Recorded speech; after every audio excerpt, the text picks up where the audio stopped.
Hi, this is Anna Pontano, mindfulness coach here in Columbus, Mississippi. Today I just wanted to talk briefly about a question I get asked a lot.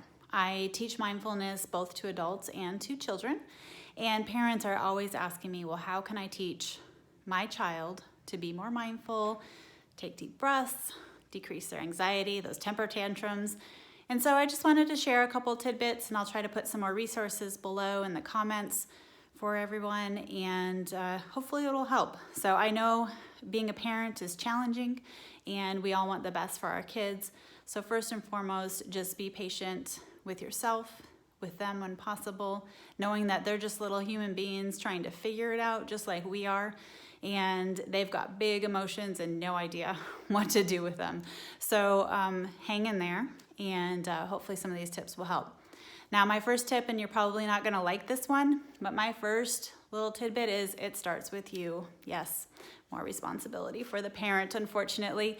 So our little human beings, they are trying to figure out how to regulate themselves. Their nervous system is actually not fully developed yet.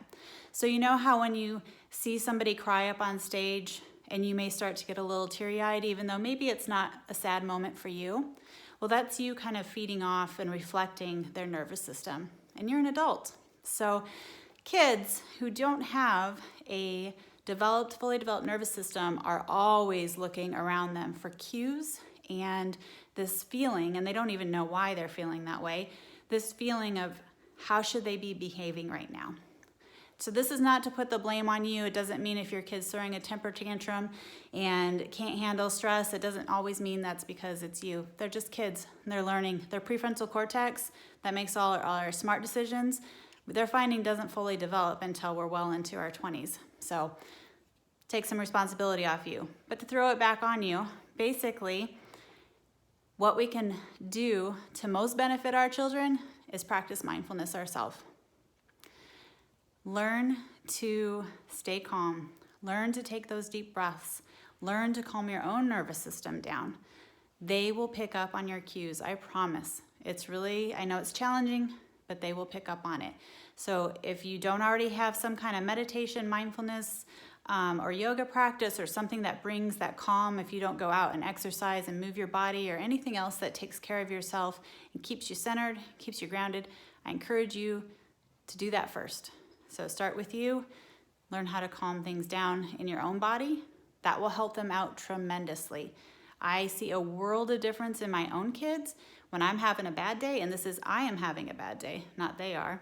And when I'm having a good day, I've gotten good rest, I've exercised, I've meditated. Magically, they seem to behave a little bit better.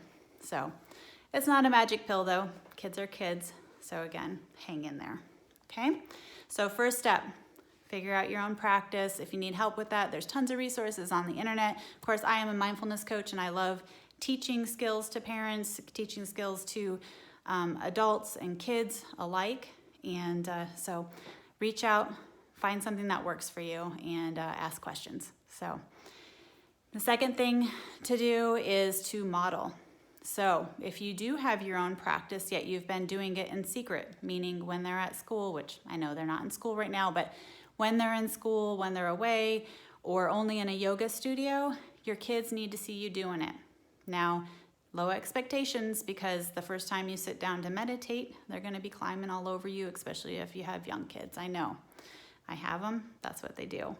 But it's important for them to see that you make it a priority. It's important for them to see that you are practicing breathing. It's important to them to see that you too have big emotions, and you too need to work on keeping your body calm and not stressed.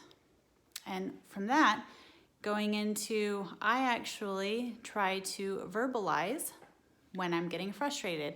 So you might feel a little awkward at first, but if you start feeling yourself getting frustrated, I really highly encourage you to say right in front of them, wow, I am getting really frustrated. I need to take a few breaths. Model taking a few breaths. Maybe you even say, I need to take a break. I need to walk away for a moment. I love you. I'll be right back. I've done that several times. You don't think it's landing, and then you hear in the other room the kids fighting, and I've heard my oldest, she'll say, I'm getting really frustrated. I'll be right back. And she goes and takes some breaths, or she looks at a book, distracts herself for a little while, and then she can go back and play with her sisters. So modeling is key. So you have kids, you also know they don't want you to teach them about mindfulness typically. If you have a kid that's listening to you and you want to teach them yoga and mindfulness and they're loving it, that is so exciting. It's not the norm. So the rest of us struggle. I try to tell my my middle child to take a breath, and she politely yells at me, I am not taking a breath. Don't tell me to breathe.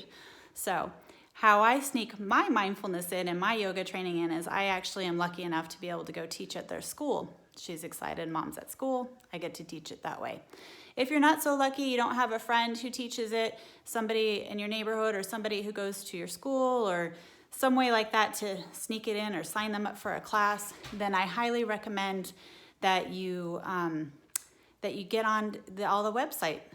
Sorry, my kid just walked in. So speaking of interruptions, just a minute, baby.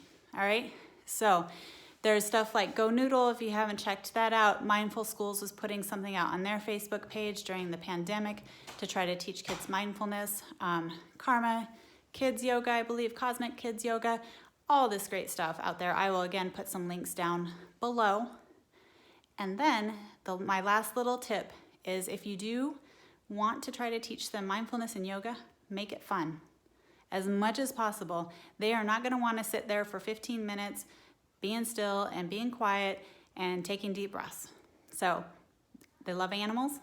Do some animal movements. Do a bunny breath. Bunny breath is 3 quick inhales in. So, and then they can be a little bunny. You can teach them sounds like the snake. That's all working with breath. Have them practice blowing a candle. Take some rags, not heavy rags, but some really thin ones or a piece of paper and have a blowing contest. This just all gets them in contact with their breath and how powerful that is. The other key to that is you need them to practice when they're not upset. If they're upset and you're trying to tell them to breathe, they're not going to do it. If they've never done it before, they're not going to do it. But they will do it eventually if you do it make it fun and when they're young. Other thing is to do fun things like mindful walking, mindful seeing, mindful listening. These are great things to do outdoors. Ask them if they can hear the birds, they can hear any other sounds, the leaves rustling. Fun one to do when it's raining, and especially if they like to play out in the rain, listening to the raindrops, etc. Watching a sunset together, that's mindful seeing. Anything that brings them into the present moment. So those are just a few tips. Hopefully that helps you parents out, gets you started. And if you are a parent who is interested in teaching your kid mindfulness and yoga and helping them regulate their emotions, you are amazing, okay? You're doing them a great service, and for that, I just want to honor you and say good job. So thanks. This is Anna Pantano from Columbus, Mississippi. Take care and be well.